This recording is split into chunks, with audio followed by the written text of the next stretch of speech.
जय जिनेन्द्र, आप सभी को उत्तम संयम धर्म की हार्दिक शुभकामनाएं।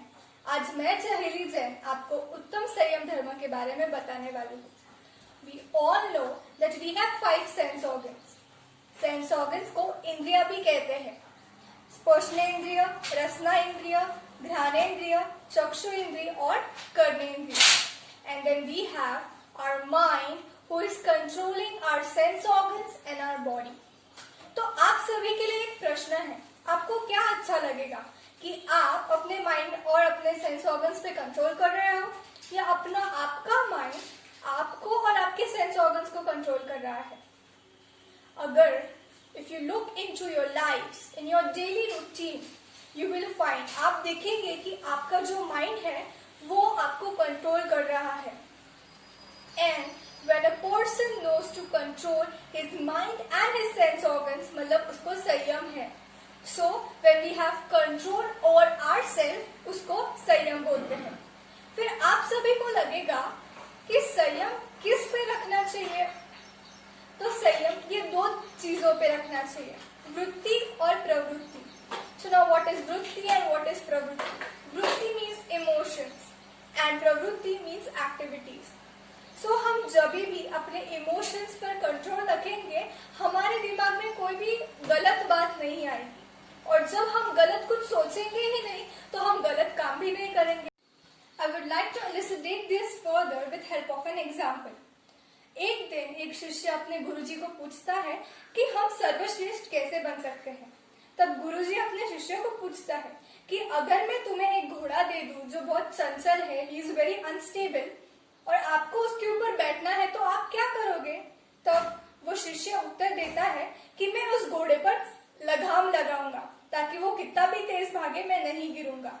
तब गुरुजी उत्तर देते हैं कि जैसे तुमने घोड़े पर लगाम लगाया वैसे ही अगर तुम खुद पर, अपने इंद्रियों पर, अपने इच्छाओं पर और अगर आप अपने आकांक्षाओं पर संयम का लगाम लगाओगे तो तुम सर्वश्रेष्ठ बन सकते हो। अभी हमने देख लिया कि व्हाट इज संयम और हमने किन किन चीजों पे कंट्रोल या संयम रखना चाहिए, लेकिन बहुत इंपॉर्टेंट क्वेश्चन आता है कि हम संयम रखेंगे कैसे। तो ये भी I explain you with help of an example. So when we have fast, जब हम उपवास रखते हैं तो हम एक दिन पहले मंदिर में जाके धारणा करते हैं। तो धारणा में हम बोलते हैं कि हम इतने इतने दिनों का उपवास करने वाले हैं। सो व्हाट इज धारणा? धारणा is nothing but we are instructing our mind कि हम इतने इतने दिनों के लिए उपवास करने वाले हैं and we have to keep, हमको संयम रखना है, वी हैव टू कंट्रोल कि हमको कुछ खाना या कुछ भी नहीं खाना है। So this is nothing but a simple and a initial step of संयम। तो फर्स्ट स्टेप ऑफ संयम इज आपको अपने दिमाग को इंस्ट्रक्ट करना है कि मुझे ये नहीं करना है और मुझे ये करना है। तो आप ये धीरे धीरे चालू कर सकते हैं। यू कैन हैव स्मॉल, आप छोटे छोटे नियम लेंगे और फिर धीरे धीरे धीरे आप बढ़ेंगे, तो इससे आपकी संयम रखने की प्रवृत्ति बढ़ते जाएंगी।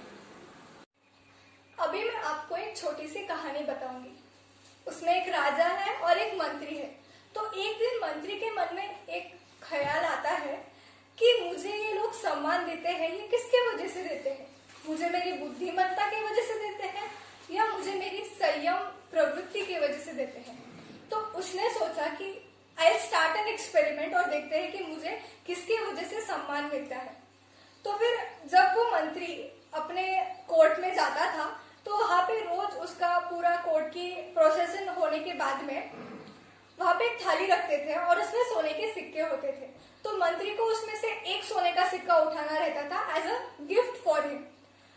तो फिर मंत्री ने क्या किया, वो पहले दिन गया, उसने एक सोने के सिक्का उठाया, दूसरे दिन गया उसने 2 उठाए, तीसरे दिन उसने 3 उठाए, ऐसे वो उठाता गया।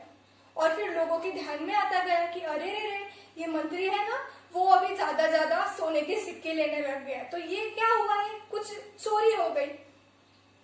तो फिर ऐसे करके करके वो राजा के पास बात गई। तो फिर एक दिन राजा ने उस मंत्री को अपने कोर्ट में बुलाया। तो जब मंत्री ने कोर्ट में आया तब उसने देखा कि लोग उसके लिए सम्मान में नहीं उठे। फिर राजा ने पूछा कि मंत्री, अगर मेरा कोई विश्वास पात्र है और अगर वो चोरी करते तो मैं क्या करूंगा? तो मंत्री बोलता है कि आप उसे पनिशमेंट दोगे, आपने पनिशमेंट देनी चाहिए। तो फिर राजा बोलता है कि आपको भी पनिशमेंट मिलनी चाहिए, आपने भी चोरी की, आपने सोने के सिक्के चोरे थे। तब मंत्री बोलता है कि आप मुझे पनिशमेंट दे सकते हैं, लेकिन इसके पीछे मेरा कोई रीजन था। तो फिर उसने पूरा प्रसंग राजा को बताया। तो आपने देखा कि मंत्री की बुद्धिमत्ता तो पहले भी सेम थी और अभी भी सेम थी, लेकिन उसकी जो संयम प्रवृत्ति थी वो अभी बिगड़ गई थी। तो इस कहानी का एक एकदम शॉर्ट एंड स्वीट मॉरल है कि बुद्धिमत्ता ये प्रशंसनीय है, लेकिन संयम प्रवृत्ति ये पूजनीय है। अगर आपने संयम रखा तो आपकी विल पावर बढ़ेगी, अगर आपकी विल पावर बढ़ गई तो आपकी इम्यून सिस्टम स्ट्रांग होगी, और अगर आपकी इम्यून सिस्टम स्ट्रांग हो गई तो आपको कोरोना जैसे डिसीजेस नहीं होंगे। तो हमेशा ध्यान रखो कि आपने संयम प्रवृत्ति रखना चाहिए। जय जिनेंद्र।